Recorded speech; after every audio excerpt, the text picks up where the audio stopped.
Bonjour à tous, merci d'être venus. Bonjour aux personnes qui sont présentes sur le live. Donc on a 45 minutes, 40 minutes pour parler de cette formation qui s'appelle Devenir consultant autonome. Est-ce que je parle assez fort déjà pour les gens qui sont dans la salle? Ouais. Donc cette formation consultant autonome, CQP, on va parler du CQP. Qu'est-ce qu'un CQP? Quel est l'intérêt de cette formation et est-ce qu'elle correspond à vos attentes? Est-ce qu'elle répond à toutes vos questions? Voilà. Juste savoir parmi les personnes qui sont présentes qui est freelance ou qui souhaite devenir freelance ou qui réfléchit au sujet. Ok, et après nous avons, j'imagine, peut-être des étudiants, c'est ça? Ouais. Et globalement, vous êtes plutôt dans la prestation de service ou dans rien à voir avec le sujet de la prestation de service? Ouais. Plutôt domaine informatique? Oui, oui, non? Dans quel domaine vous êtes? Industrie, ok, très bien. Bonjour. Pas de souci. Donc, on a une petite présentation. Je vais peut-être parfois devancer certaines slides et puis n'hésitez pas à intervenir. Je répéterai pour les gens qui sont en live les questions. On va essayer d'être le plus convivial possible. En tout cas, ça fait plaisir de reprendre les événements en présentiel. Donc, juste pour nous présenter, Abigail, je vais te laisser te présenter peut-être rapidement. Bonjour. Je me présente, Abigail Luzon, je suis déléguée régionale Occitanie Sud-Ouest du portage salarial et j'interviens justement auprès de consultants comme vous pour présenter le portage salarial. Voilà, donc le portage, on en parlera parce que c'est intimement lié à cette formation qui s'appelle donc CQP, Devenir consultant autonome. Donc moi, je suis un des dirigeants de la société 2i Portage, du groupe 2i. On a 3 activités, une qui est le portage salarial, une qui est la formation pour les indépendants, donc on a plusieurs produits de formation, aujourd'hui on ne parle que du CQP, et on a une autre activité qui est une activité de prestation de service. On va chercher des missions pour des freelances ou des freelances pour des clients. Voilà. Donc on a un écosystème qui est dédié aux freelances avec plusieurs offres de services, et ce qui nous amène aujourd'hui devant vous, c'est de parler de cette petite formation qui est assez innovante puisque elle est issue d'une loi qui est parue en début d'année et qui pendant 3 ans crée une expérimentation qui s'appelle le contrat de professionnalisation en portage salarial. Donc, parce que le sujet est un petit peu complexe et pour que tout le monde soit au même niveau d'information, le portage salarial, c'est un statut pour les indépendants. La différence avec le statut de micro-entreprise ou la création de société comme la SASU ou le URL, la personne qui est en portage, le freelance, est salarié. Donc il a un contrat de travail, il a tous les avantages du salariat, donc la protection sociale, les cotisations chômage, retraite, etc. La différence avec un salarié classique, c'est qu'il doit trouver ses missions tout seul et que sa rémunération ne dépend que de la facturation que la société de portage va faire pour lui. Donc c'est un peu une relation à 3. On a un indépendant qui trouve des missions. Ces missions, elles sont négociées par l'indépendant et la société de portage va ensuite conclure un contrat commercial avec le client, facturer le client et transformer cette rémunération en salaire, cette facturation en salaire par un contrat de travail. Donc j'introduis le portage salarial parce que c'est un des éléments clés du CQP dont on va parler un peu plus tard. Donc du coup, la loi a créé le contrat de professionnalisation en portage salarial, qui est un dispositif qui permet à des personnes qui souhaitent devenir indépendantes de se former au métier d'indépendant. Parce qu'on s'est rendu compte au niveau de la branche portage salarial, c'est-à-dire des différents confrères qui font du portage salarial en France, qu'il n'y avait pas de formation digne de ce nom pour apprendre à un consultant ce que c'est que la prospection, la communication, le commerce, valoriser son offre, sécuriser son offre, sécuriser la relation avec son client, comment réagir en cas de pépin, en cas d'impayé, etc. Donc en fait, on a monté, quand je dis on, c'est au niveau de la branche professionnelle du portage salarial, on a monté une formation de toutes pièces, en faisant remonter tous les besoins en formation déportés de la branche professionnelle. Donc la branche professionnelle, c'est 80 000 salariés portés en France, c'est 200 sociétés et c'est à peu près 1 milliard d'euros de chiffre d'affaires. Donc cette branche-là s'est réunie, donc moi je suis une des personnes qui a travaillé sur le sujet, mais on est nombreux à avoir travaillé sur le sujet, pour monter de toutes pièces une formation qui pouvait correspondre aux attentes de nos portés, mais en fait aux attentes des freelances, puisque le portage n'est qu'un statut. À partir de là, on s'est dit comment on crée une formation qui puisse être financée et pour lequel quelqu'un peut démarrer tout de suite sans avoir à sortir le carnet de chèques et payer quelque chose qui n'est pas corrélé à des rentrées de business en face. Puisque l'idée, c'est de venir en amont et avant de créer sa société.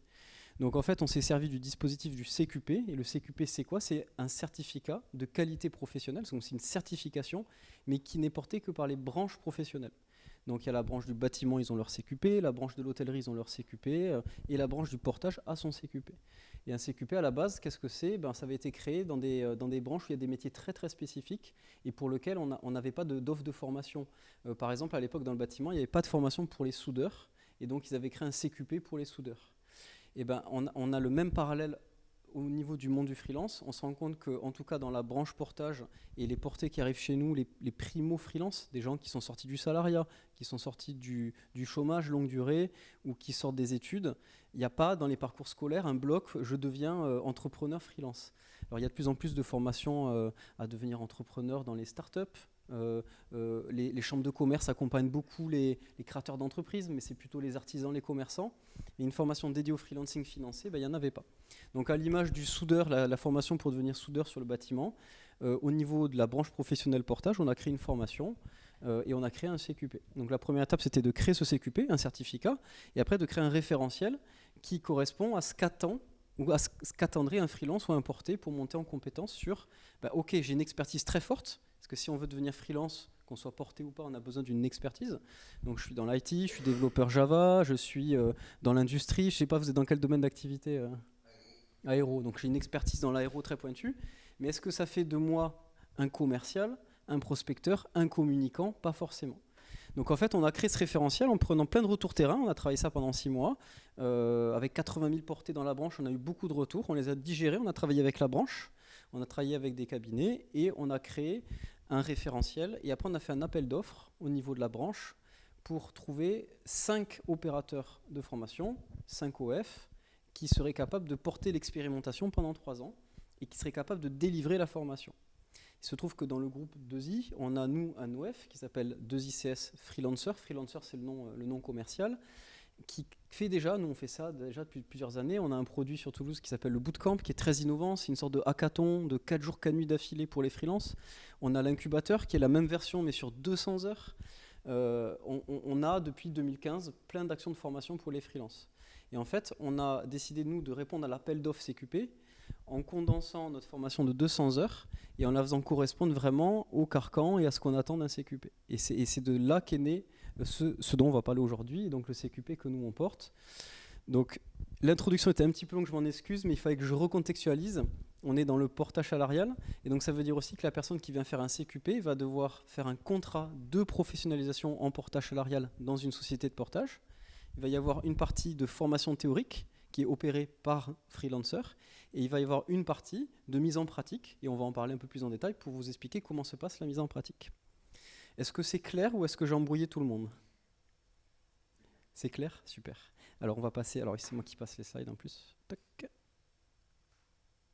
Ça, on s'en fiche. Ça, on en a parlé un petit peu. Hop. Donc, CQP, on en a parlé. Alors, on a lancé une promo le 21 septembre, c'est tout frais. On fait des promos avec peu de personnes parce qu'on veut jouer l'ultra qualité. Après, on verra si on étend à plus de personnes. Peu de personnes, c'est quoi ? C'est qu'on ne prend pas plus de 10 personnes sur une promotion. Et contexte sanitaire oblige, les promotions sont 100% en ligne. Il y a, on espère sur la prochaine promo qui arrive le 24 janvier, des points de regroupement physique. Mais pour l'instant, on est 100% online, ce qui peut aussi avoir un côté très pratique pour des personnes qui ont pas la possibilité de se déplacer sur un lieu physique. Le CQP et cette formation-là, devenir consultant autonome, elle est très normée, vous l'avez compris, elle est très cadrée et elle rentre dans le cadre du contrat de professionnalisation. À ce titre-là, elle est financée par les financeurs de la formation. Le gros mot, c'est les OPCO, qui sont tout en haut de la branche portage salarial et qui financent les salariés d'une branche. Et donc, il faut répondre à certains critères, et donc c'est ceux qui s'affichent à l'écran pour pouvoir rentrer dans cette formation-là. Donc, soit être inscrit à Pôle emploi, soit être âgé de moins de 26 ans. Âgé de moins de 26 ans, c'est le cas pour tous les contrats pro en France. Et nous, en fait, on a négocié avec l'OPCO de pouvoir ouvrir le CQP aux plus de 26 ans, puisque de manière générale, ça peut s'adresser aux étudiants, mais la cible portage salarial et les consultants sont plutôt des gens qui ont une expertise assez longue et qui font le pas vers le freelancing plus tard. Donc, ce qui est assez exceptionnel dans ce format de formation, c'est qu'on l'ouvre à toute personne qui a plus de 26 ans, à condition d'être inscrit à Pôle emploi. Il faut mettre en place un contrat pro avec une boîte de portage. Alors évidemment, vous avez la meilleure boîte de portage de Toulouse devant vous, mais il y en a bien d'autres. Donc là, je ne parle pas avec ma casquette de dirigeant de boîte de portage. Et il faut avoir, sur les 6 mois, puisqu'il va durer 6 mois ce contrat pro, au moins 60 heures de dispo pour la partie théorique. Donc comment ça se ventile ? Sur 6 mois, le contrat pro va durer 240 heures. 240 heures, c'est ventilé entre 60 heures de formation 100% théorique. Alors on verra que nous, on a une conception de la théorie un peu particulière. On est beaucoup sur l'apprentissage par l'action. Mais néanmoins, c'est 60 heures de formation théorique. Et à côté, il y a 180 heures. 60 plus 180, ça fait les 240, où c'est de la mise en pratique. Et la mise en pratique, c'est toute la souplesse de ce contrat pro expérimental. Eh bien, elle est laissée libre au freelance, au porté. C'est-à-dire que s'il a des missions, comme il a un contrat de portage salarial, il peut tout à fait faire ses missions et commencer à facturer et à mettre en pratique ce qu'il a appris pendant ces 60 heures. S'il n'a pas de mission, il est tutoré, et c'est le travail du tuteur de travailler avec lui. Donc il y a un tuteur pour 1 ou 2 apprenants maximum. C'est pour ça aussi qu'on parle de petites promos, c'est qu'on veut vraiment essayer d'accompagner de A à Z nos consultants. Et donc sur les 180 heures, si la personne n'a pas de mission, eh ben, elle est tutorée pour essayer d'avoir des missions et mettre en pratique ce qu'elle apprend dans son contrat pro, c'est-à-dire la première étape, la prospection. Ok, j'ai perdu... Ah merci, c'est gentil. Donc les informations importantes à retenir à cette étape-là, c'est que la durée c'est 6 mois. Sur les 6 mois, c'est 60 heures de formation théorique et il faut être absolument dispo sur ces 60 heures-là. C'est à peu près en fait 10 heures par mois, hein, c'est ventilé sur les 6 mois. Et après, eh bien, il y a 180 heures de libre entre guillemets dédiées à la mise en pratique des acquis. Et là, soit sur des vraies missions qui arrivent parce que vous avez déjà des missions qui démarrent, soit accompagné par votre tuteur pour la mise en pratique. Est-ce que vous avez des questions par rapport à ça ? Oui.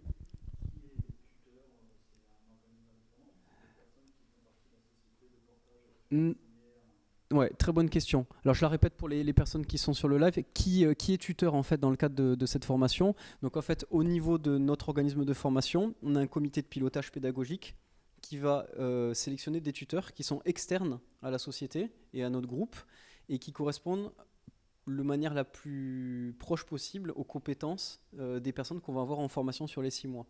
Alors on n'a jamais 100% la même compétence. L'idée c'est d'avoir toujours des indépendants qui sont experts et qui ont de la seniorité. Et donc qui pourront amener du conseil, même si la personne est expert senior en marketing, elle pourra amener du conseil à quelqu'un qui est dans du service qualité, parce qu'on reste dans la prestation de service. Ce qu'on va regarder, c'est est-ce que c'est le même type de client qu'ils avaient, etc. Donc c'est pas forcément évident d'avoir 10 tuteurs qui correspondent 100% aux personnes. Par contre, l'engagement qu'on a, c'est de trouver des gens qui ont cette expertise du freelancing, qui ont pris des baffes, qui ont eu des succès, et qui savent faire du feedback intéressant et pas juste c'est bien ou c'est pas bien. Voilà. On va passer à la diapo suivante. Hop. Donc ça, on en a parlé. Alors ce qui est important, on va revenir, j'appuie un peu trop vite. Ce qui est important, c'est que cette formation, à partir du moment où on rentre dans le cadre du contrat pro de portage salarial, elle est 100% financée. Ça veut dire que les personnes qui viennent faire le contrat pro ne déboursent pas un centime. Tout se passe entre la société de portage qui fait le contrat pro et l'OPCO, l'opérateur de compétences, qui fait le financement et qui s'appelle Acto dans le cadre du portage salarial. Ce qu'il faut savoir, c'est qu'on a négocié au niveau de la branche avec Acto d'avoir un dédommagement, une rémunération des apprenants pendant les 60 heures de formation. Ce n'est pas une énorme rémunération, mais il y a un dédommagement de 14 € de l'heure sur les 60 heures de formation. L'idée, c'est de dire que sur les 240 heures, il y a 60 heures où c'est du temps où on ne passe pas à prospecter, à aller chercher ses clients. C'est du temps qu'on passe à apprendre. Et donc ce temps, on a souhaité à ce qu'il soit dédommagé. Ce qui est assez quand même exceptionnel dans le cadre de ce genre de formation pour le souligner, même si le montant n'est pas énorme. Et après, si la personne a des missions, évidemment, le chiffre d'affaires est transformé en salaire puisqu'on est dans le mode portage salarial. À l'issue des 6 mois, la personne peut très bien créer sa société ou continuer en portage salarial. Il n'y a aucune obligation de choisir le portage salarial comme statut à l'issue de la formation. Là, l'objectif, c'est de former des gens à être indépendants, indépendamment de leur statut juridique. On est dans le cadre d'un CQP et donc il y a un jury d'évaluation et il y a un jury de certification. Donc pendant les 60 heures de formation, toutes les 10 heures, il y a des modules qui sont validés, qui correspondent à un référentiel bien donné. Le référentiel de la prospection, le référentiel de la communication, etc. à la fin de chaque module, le formateur va faire une mini-évaluation. Et à la fin, il va y avoir un jury d'évaluation composé des formateurs et composé de personnes extérieures à leur organisme de formation. Et ces personnes-là vont évaluer le parcours de l'apprenant sur les 6 mois. Et l'apprenant, il va devoir fournir des éléments pour constituer une sorte de petit mémoire technique. Alors, le mémoire technique peut faire très peur. On n'est pas du tout dans le cadre de quelque chose de très scolaire où il faut produire une thèse ou un mémoire sur un sujet et faire 20 pages. Le mémoire technique, qu'est-ce que c'est ? C'est que il faudra montrer qu'on sait faire un devis, il faudra montrer qu'on a un petit plan de prospection, qu'on a bien compris le module sur le suivi d'activité avec les métriques, et donc on a à sa sauce adapté un petit tableau Excel pour faire du suivi de projection de chiffre d'affaires ou de business plan, que sa page LinkedIn elle est bien corrélée à l'offre de service qu'on présente et c'est pas une page LinkedIn pour trouver un job. Donc tout ce qu'en fait vous allez apprendre dans les 60 heures, il y aura des actions en face. Et ces actions, déjà, elles vous serviront dans la vraie vie après, quand vous allez être face aux vrais clients. Et c'est ces actions-là qui seront évaluées. Donc elles sont évaluées par le jury évaluateur. Et après, il y a un dossier qui est constitué. Donc s'il y a des ajustements, évidemment, les ajustements sont faits. Et après, en fait, tout ça, ça part à la branche, donc en commission paritaire. Et donc, qu'est-ce que c'est une commission paritaire ? Il y a des membres du patronat, donc des gens comme moi, qui sont patrons de boîtes de portage, et il y a des organisations syndicales. Donc on va retrouver CFDT, CGT, tous ces gens-là. Et ces gens-là, et moi aussi, notre travail dans la commission, c'est de dire, est-ce que l'OF, alors moi je ne jugerai pas mon propre OF évidemment, mais est-ce que l'organisme de formation a fait son travail et a bien formé ? Est-ce que ces personnes vont arriver sur le marché du freelancing avec les bonnes bases ? Et donc là, c'est le jury certificateur. Et ce jury va dire, oui, on donne le CQP, le certificat, ou non, on ne le donne pas. Si c'est non, on ne le donne pas, c'est forcément sur 1 ou 2 modules. Évidemment, la personne doit ramener un nouveau élément probant sur le module et puis elle repasse devant la commission. Comme on est sur une expérimentation, la commission paritaire l'a déjà annoncé, est extrêmement souple sur le CQP, parce que là, l'idée, c'est surtout de mettre en branle les formations, de lancer la machinerie.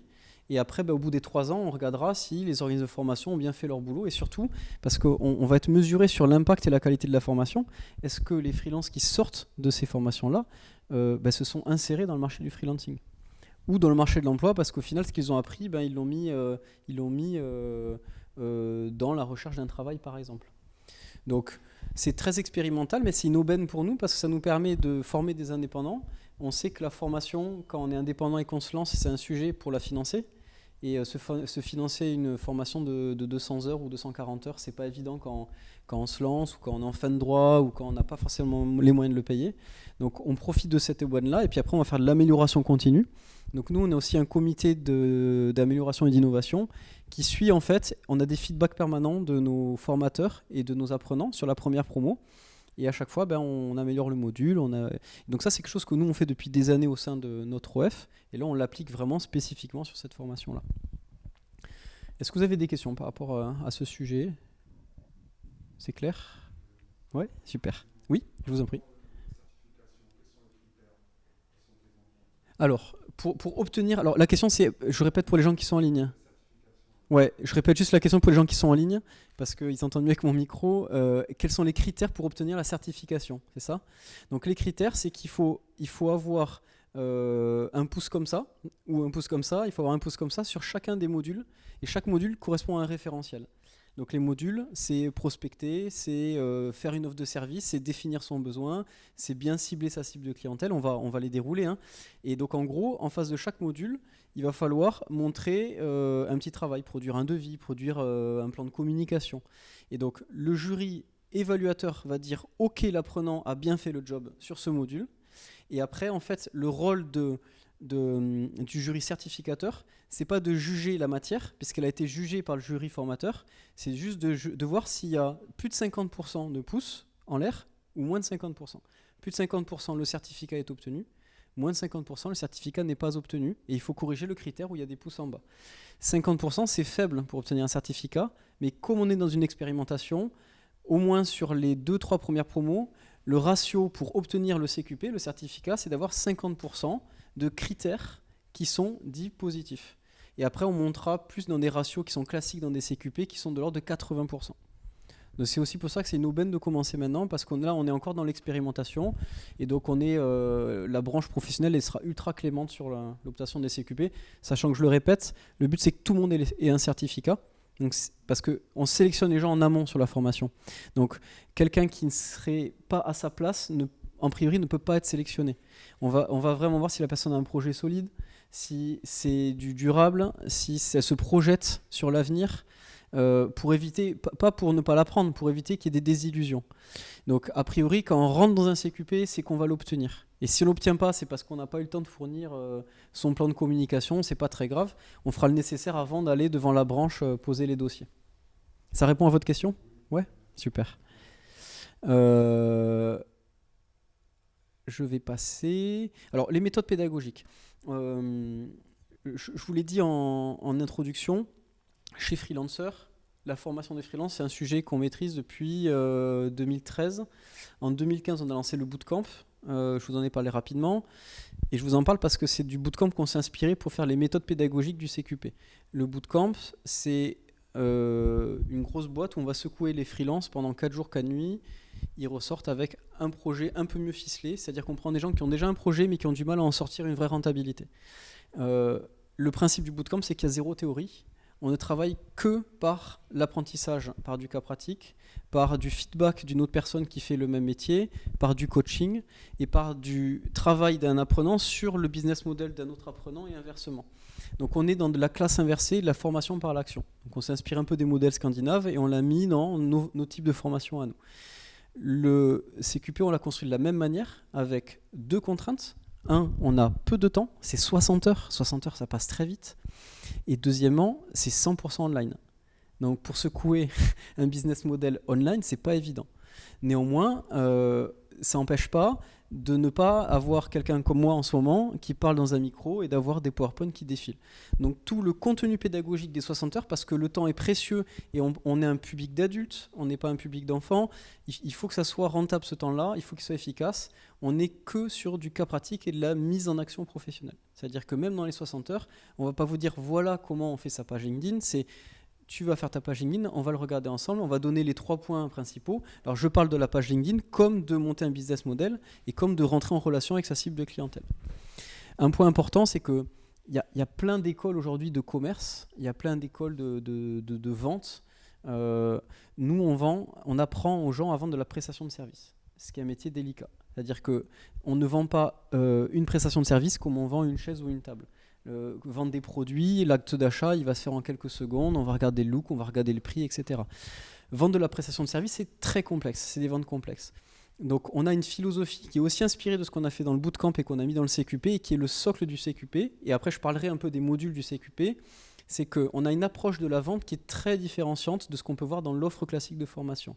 L'idée, c'est de dire qu'on ne part pas de l'offre-service du freelance, on part de la définition de sa cible, puisqu'on part du principe qu'un freelance, s'il veut devenir freelance, il a déjà une expertise très forte.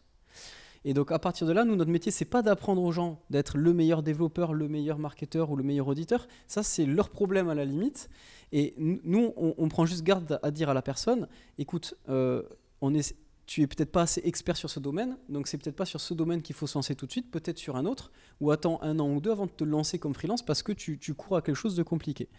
Donc nous, en fait, le point, et surtout le point de contrôle qu'on fait quand on valide des gens pour entrer dans un CQP, c'est de dire, est-ce que la personne, elle a le pilier de base, c'est l'expertise absolue dans ce qu'elle fait, ou presque absolue, pour devenir freelance. Après, nous, notre métier, c'est de dire à cette personne-là, tu n'as pas à te transformer en commercial. Un freelance qui réussit, on le voit en portage salarial, on a des freelances qui réussissent. Alors c'est quoi ? C'est des gens qui sont à 100, 150, 200 000 euros de chiffre d'affaires par an. Ça, c'est des données concrètes, c'est des gens qui réussissent. En tout cas, financièrement. Quand on regarde en fait les 3-4 points communs qu'ils ont tous, ces gens-là, ils ont tous une très forte expertise. Et ils ont tous une offre de service qui répond pile poil à un besoin d'un client. Donc nous, en fait, au lieu d'apprendre aux gens des méthodes de vente, ce qui peut parfois être très redoutable et très efficace, mais nous, on ne travaille pas comme ça, c'est dire aux gens, non, toi, tu as une expertise, ton travail, c'est d'abord déterminer qui est ta cible de clientèle, avec qui tu veux bosser, avec qui tu es efficace. Donc on apprend dans le CQP aux gens à définir leur cible de clientèle, parce qu'il y a une méthodologie pour faire ça. En tout cas, nous, on en a une. Une fois qu'on a défini la cible de clientèle, on va dire aux personnes, ne réfléchis pas à ton offre de service, tu la mets de côté, tu renonces à ça, Réfléchis aux besoins de ta cible de clientèle. De quoi cette personne a essentiellement besoin dans son métier.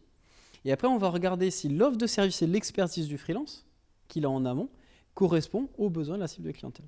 Et tout notre objectif, c'est de faire matcher les deux. Mais c'est de ne jamais rabaisser ou augmenter le besoin du client. Le besoin du client, c'est le besoin du client. S'il pleut et que j'aime pas avoir les cheveux mouillés, mon besoin, c'est d'avoir un parapluie. Et donc, on ne va pas apprendre au commercial de dire « Ouais, mais tu sais, la pluie, c'est bien sur les cheveux, etc. Ça les fait pousser. » Non. L'objectif, c'est de dire qu'il faut apprendre à vendre un parapluie. Donc, pour les freelances, si je reviens au sujet du freelance, parce que c'est souvent un biais qu'on observe, c'est que quand on a une idée de création de société ou une idée de création de start-up, et c'est la même chose pour les indépendants, on a une idée géniale parce qu'elle est imprégnée de son expertise, de son expérience, et on oublie parfois de la confronter à un vrai marché. Et donc nous, en fait, dans les 60 heures, on apprend aux indépendants une des techniques pour se confronter à son marché. Je trouve une cible de clientèle, je détermine son besoin et je regarde si mon offre de service, c'est-à-dire mon expertise, correspond aux besoins. Et enfin, je crée mon offre de service. Et si elle ne correspond pas aux besoins, je ne demande pas au client de faire l'effort de changer son besoin. Je fais l'effort, moi, de changer mon expertise ou de changer mon offre de service pour qu'elle corresponde pile poil aux besoins. Et du coup, quand on arrive à ça, on arrive à la question du prix, on n'a plus trop de problème de prix. Parce que quand j'amène un produit ou un service qui correspond 100% à un besoin d'un client, il met le prix qu'il estime juste sur ce besoin-là ou sur ce service-là. Je ne rentre pas dans tous les détails de la méthodologie, mais c'est pour donner un petit peu la philosophie de comment on enseigne la vente de prestations de services, que ce soit dans le bootcamp ou en l'occurrence aujourd'hui, dans le sujet qui nous concerne, le CQP. Donc on appelle ça de la vente douce ou de la vente inversée. Nous, le message qu'on dit aux gens, c'est déjà énorme d'être très expert dans son domaine. On ne va pas se rajouter une couche à être très commercial, très communicant ou très marketeur. Est-ce que vous avez des questions par rapport à ça ? Ça vous semble un peu bizarre ? Par rapport à l'expertise Oui. et à l'innovation, Ouais. c'est peut-être pas perçu par le client qui a des besoins comme pouvant répondre à ses besoins. Comment vous faites dans cette phase ? En fait, on crée des questionnaires pour essayer de comprendre quels sont les vrais besoins du client. Alors, il y a le besoin qui verbalise ou qui l'exprime, et il y a le besoin qui est sa souffrance, qui ne va pas trop exprimer et qui peut-être correspond à ton expertise. Donc, c'est vraiment ça le sujet. C'est-à-dire qu'on ne va pas rentrer chez le client en disant mais si tu as besoin de mes conseils sur l'innovation, c'est un peu la personne qui vous appelle. En tout cas, nous, ça nous arrive assez souvent en disant j'ai vu votre site, il n'est pas terrible. Nous, notre métier, c'est de vous faire monter dans Google. Ok, mais déjà, tu m'agresses et en plus, ce n'est pas forcément mon besoin premier. Par contre, que quelqu'un vienne vers moi en me disant, en m'interrogeant et en me faisant verbaliser qu'effectivement, ce n'est pas cool d'être 10e page Google sur le mot portage salarial et que derrière, je lui exprime le besoin que j'aimerais être accompagné sur ce sujet-là et que lui, il place son offre de service là, c'est intéressant. Et après, ce qui est intéressant, c'est de voir comment on chiffre tout ça. Si le fait de passer de la 10e page Google à la première page Google, ça me fait gagner 1 million d'euros, j'accepterai de payer un freelance 10, 20 000, 30 000, 50 000, 100 000 euros. Parce que derrière, je gagnerai 1 million d'euros. Donc c'est ça notre philosophie. C'est-à-dire que toi, tu es convaincu, et tu as certainement très raison, que ton offre de service répond à un besoin. Il pleut, les gens ont besoin de se protéger les cheveux de la pluie. Ok, j'en suis convaincu. Mais est-ce que le gars qui marche sous la pluie et qui n'a pas de parapluie, qui se contente des cheveux mouillés, il pense qu'il a besoin d'un parapluie? Non, sinon il aurait un parapluie. Donc l'idée, c'est de lui faire verbaliser qu'il en a quand même besoin d'un ou pas. Et si ou pas, on n'insiste pas. C'est que mon expertise ne correspond pas à ma cible de clientèle. Donc je change de cible ou je change d'expertise. Ou j'utilise mon expertise pour changer d'offre de service. Donc on est vraiment dans cette philo-là. Là, je la résume évidemment. Et donc on passe par plusieurs étapes. Mais la première étape, c'est de dire est-ce qu'on a bien défini sa cible de clientèle, si on a coché la case expertise. La deuxième étape, c'est définir ma cible, définir mon besoin et voir si mon expertise correspond aux besoins. Et qu'est-ce que je crée au milieu? C'est mon offre de service. Et après, comment je la valorise, comment je la tarifie. Alors après, il y a plusieurs marchés. Dans l'IT, il y a aussi les marchés de la sous-traitance. Donc là, c'est plus compliqué. Enfin, il y a toutes les pistes qui sont étudiées après au sein de la formation. Je ne sais plus où j'en suis du coup. Je crois que j'ai complètement déconstruit le truc. Voilà, donc ça, c'est les objectifs pédagogiques de la formation. Abi, est-ce que ça t'embête de distribuer? Alors, on donnera la version en ligne pour les gens qui sont en ligne. On vous donnera la version en ligne de la plaquette. Ça, c'est la petite plaquette parce que vous avez le détail du programme en fait dedans. On a mis là à l'écran les grands objectifs pédagogiques. Donc, on passe par 9 grandes étapes, mais on en a parlé.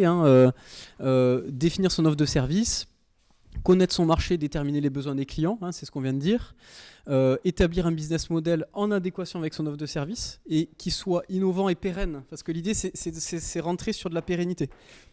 L'idée de cette formation, c'est de dire je la fais pas pour gagner un client et puis après me remettre dans le salariat ou me mettre à Pôle emploi parce que j'ai plus de boulot. L'idée c'est comment je fais un business model qui est pérenne comme si je construisais une entreprise. Apprendre à prospecter, donc j'ai passé du temps à vous parler de la philosophie parce que je ne veux pas laisser entendre qu'on apprend à prospecter sur des méthodes traditionnelles pour pas que les gens soient déçus quand ils arrivent dans notre formation. Il y a des VRP qui sont très bons et dont c'est le métier et qui prennent beaucoup de plaisir à enfoncer des portes et à faire de la prospection dans le dur. Nous, on en fait dans nos métiers respectifs et ça marche très bien. Mais là, c'est vraiment pas ce qu'on apprend dans le cadre de cette formation-là. Vendre une solution, négocier, fidéliser. Donc là, par exemple, dans ce module-là, on fait venir un acheteur qui explique comment lui, il achète la prestation de service à des freelances. Et c'est super intéressant. C'est quelqu'un qui est passé par plein de grandes boîtes. Aujourd'hui, il a la chaire achat à l'IAE de Montauban. Donc, il forme des générations d'acheteurs. Il est très imprégné du freelancing. Il forme des futurs acheteurs à acheter de la prestation freelance. Et là, il vient dans le module enseigner aux freelance quelles sont, lui, sa mécanique quand il se retrouve face à un freelance et comment faire que le freelance soit percutant face à un acheteur professionnel. Donc toutes ces choses-là, on essaie de les mettre les plus proches du terrain possible par rapport à la qualité des intervenants qui interviennent. Voilà, travailler ses objectifs en rétro-planning, donc c'est pareil, ça c'est visualiser son offre de service en plan d'action. Où est-ce que je vais être dans 5 ans ? Qu'est-ce que je fais dans les 3 prochaines années pour être là où je vais être dans 5 ans ? Qu'est-ce que je fais dans l'année qui arrive pour être là où je vais être dans 3 ans ? Et qu'est-ce que je fais dans les 2 prochaines semaines pour être là où je vais être dans 1 an et dans 3 ans et dans 5 ans ? Donc ça aussi c'est une philo de dire je travaille mon plan d'action par rapport à mon objectif dans 5 ans. Et après, quelque chose qui était très demandé au niveau de la branche du portage et des remontées des freelances qu'on a interrogé pour créer toutes ces formations-là, c'est comment gérer mon temps efficacement. Parce que quand on démarre une activité, au début, on est un peu tout feu tout flamme, on crée son identité graphique, on réfléchit à son offre de service. Et après, on a souvent un moment un peu mou où on se dit, mince, j'aurais dû aller sur le terrain, j'aurais dû trouver des clients. Et se pose la question de comment je vais les voir. Ah tiens, il y a une formation, j'aimerais la faire aussi. Il y a un meet-up ce soir, j'aimerais le faire aussi. Il y a ma vie de famille au milieu parce que je suis devenu freelance pour avoir plus de temps avec ma vie de famille. Et donc tout ça, on essaie de poser un peu les bases et de dire voilà, il y a des façons de s'organiser aussi, surtout quand on se lance, pour mettre des choses dans des cases, mettre un rythme et pas trop se perdre dans l'engouement du départ qui devient vite après un petit peu déprimant si on a du mal à trouver des missions. Et puis après, apprendre à gérer un projet en clientèle. Et là, on a un module sur de l'initiation aux méthodes agiles, notamment Scrum et Kanban, mais très light. Est-ce que ça parle à tout le monde, les méthodes agiles ? Ouais, si vous êtes dans l'IT, normalement. Hein. Bon. Vous devez vous dire, il est débile ou quoi, lui ?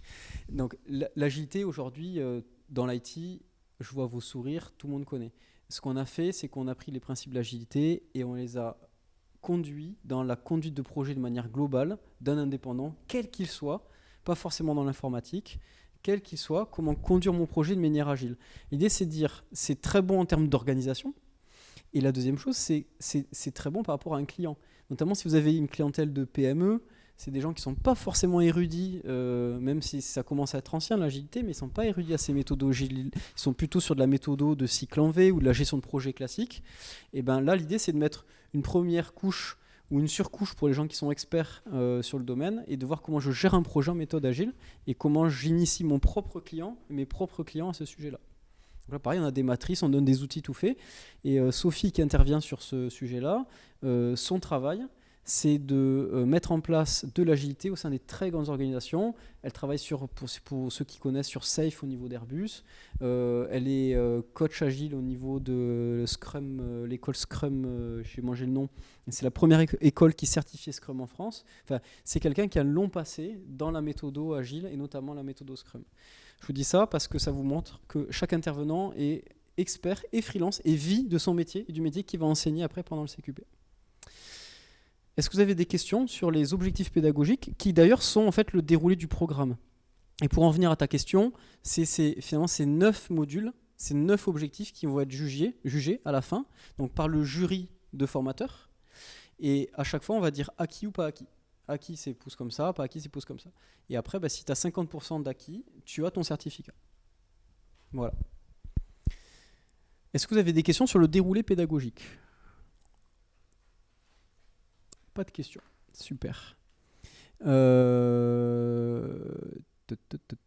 Donc ça c'est la doc. Donc pour les personnes qui sont en ligne, freelancer.fr. Donc F-R-2-E-L-A-N-C-R. À la fin ça s'écrit comme Tumblr par exemple. Il n'y a pas de E. C'est F-R-2-E-L-A-N-C-R.fr. Ça vous redirigera sur la page où il y a tout le programme du CQP. La prochaine, alors on parle de CQP, c'est la formation de devenir consultant autonome. La prochaine échéance, c'est le 24 janvier. Donc elle sera, la première promo n'aura pas terminé et on organisera en live aussi un feedback des premiers apprenants pour qu'ils donnent un petit peu leur vécu sur leur quasiment 6 mois de parcours. Et la chance pour les personnes qui s'inscrivent sur la seconde promo, c'est qu'ils essuieront pas les plâtres de la première, puisque nous aussi, c'est la première fois qu'on fait ce mode-là, notamment sur le travail à distance. Donc, on travaille avec Moodle, qui est une plateforme qui permet l'apprentissage à distance. Et donc, l'idée, c'est que, évidemment, la seconde promo va s'enrichir des points faibles de la première. Une question en ligne qui demande comment participer au bootcamp. Eh bien... le prochain bootcamp, il doit être en janvier ou février. Moi, ce que je recommande à la personne, c'est d'aller sur le site freelancer.fr. Et donc là, elle aura accès à toutes nos formations et il y aura les dates d'inscription au prochain bootcamp. Attention, le bootcamp, c'est du 100% présentiel. Donc le bootcamp, on le fait, la 14e promotion, on l'a fait à Toulouse et la 15e, on l'a fait à Lyon. Et si cette personne, je vais mettre mes coordonnées, si cette personne veut plus de détails, qu'elle n'hésite pas à me contacter directement. Il y a mes coordonnées en fin de présentation. Le bootcamp, c'est quelque chose que j'ai créé moi avec quelqu'un qui est dans le coaching, qui s'appelle Charles Colheim. C'est lui qui anime 100% des bootcamps. On a essayé pas de le franchiser, mais de le faire vivre dans d'autres villes de France. Et en fait, on s'est rendu compte que la puissance du bootcamp, c'était surtout la personne qui l'animait. Et il se trouve que Charles l'anime de manière très très bonne. Et je vous dis ça parce que c'est Charles qui est l'ingénieur pédagogique du CQP. Parce qu'on voulait vraiment garder cette logique de quelque chose de très transformant, malgré le fait que ça soit online. Ce qui s'affiche à l'écran, c'est ce qu'on a parlé, évaluation par le jury. On a parlé du tuteur et évaluation de fin de formation. Je pense que je vous ai à peu près tout dit. Alors, je vais passer les slides sur le portage parce que je vois que le temps presse. Le portage salarial, c'était pas vraiment le sujet aujourd'hui, mais c'est important d'en parler parce que quand vous rentrez dans un CQP, vous avez un contrat pro de portage. À la différence d'un contrat de portage classique, on ne va pas vous demander d'avoir une mission et un client. C'est la grosse différence. C'est que si on fait du portage salarial, c'est qu'on a un client, puisque notre métier, c'est de transformer un chiffre d'affaires en salaire. Là, dans le contrat pro, le véhicule pour avoir la formation, c'est le contrat pro en portage salarial. La différence, c'est qu'on ne vous demandera pas d'avoir une mission. L'idéal, c'est que dans les 180 heures sur les 6 mois, vous ayez des missions. Et donc ça, c'est notre métier de vous aider à les avoir. Mais ce n'est pas une obligation. Oui, pardon, question. Ouais. Si, c'est pas une obligation pour avoir le CQP. En fait, l'obligation pour avoir le CQP, c'est de valider les 9 modules du référentiel et d'assister à ces 60 heures de formation et d'être présent dans la formation et d'avoir un mémoire technique qui correspond à ce qu'attend le jury. C'est tout. Après, si on a conscience que démarrer freelance, faire une formation pour devenir freelance et avoir une mission de 180 heures ou plus, c'est quand même mission impossible. Donc on a des gens là, dans la première promo, pour vous donner un ratio, 50%, donc 4 personnes sur 8 ont une mission. Dans les 4 personnes, il y en a 2, c'est quasiment du temps plein, donc ils ont dû jongler avec leurs agendas pour caler les 60 heures. Les 4 autres personnes, c'est 0% de mission. Donc on espère que ça va démarrer dans les 6 mois, mais ce n'est pas une obligation. Voilà. Ce ne sera pas un échec si on n'y arrive pas, mais on ne sera pas super satisfait de nous-mêmes. C'est-à-dire que soit la personne n'a pas été bien ciblée au départ, soit la formation n'a pas eu la performance qu'elle devrait avoir. Ça met la pression là de dire ça, putain. Non, mais c'est vrai, après, bon, si on n'aura jamais 100% de personnes qui vont sortir de la formation avec une mission. Mais si on arrive à avoir une majorité de personnes qui mettent le pied à l'étrier et qui deviennent des vrais freelances, c'est réussi. Au moins la moitié, c'est génial, quoi. Pour nous, on aura rempli la mission. Je passe vite les slides qui sont dédiés au portage parce que je vais arriver en fait juste à les informations de contact. Est-ce que vous avez des questions pendant que je passe les slides? En profitez-en, je vois qu'il nous reste 2 petites minutes. Vous n'avez pas de questions? En ligne, pas de questions? C'est nickel. Donc écoutez, c'est parfait, j'ai pas mis mes coordonnées. Donc pour me contacter moi personnellement, Adrien, c'est mon prénom, adrien.vincent, c'est mon nom de famille, Vincent, donc adrien.vincent @freelancer.fr. Donc freelancer, FR2ELANCR.fr. Vous avez aussi de quoi nous contacter évidemment sur le site web freelancer.fr. Et l'information importante à noter, c'est que la prochaine promo, c'est le 24 janvier. Vous imaginez bien qu'il y a un petit dossier à monter pour rentrer dans un CQP. Hein, il y en a un CERFA à remplir comme un vrai contrat pro classique. Il y a quelques démarches à faire avec le financeur. Donc ça veut dire qu'il faut s'y prendre un petit peu en amont. Donc les inscriptions sont ouvertes de maintenant jusqu'au 31 décembre. Ce qui nous laisse un délai suffisant pour monter tous les dossiers. Et un délai de réflexion éventuellement si vous êtes intéressé. Voilà.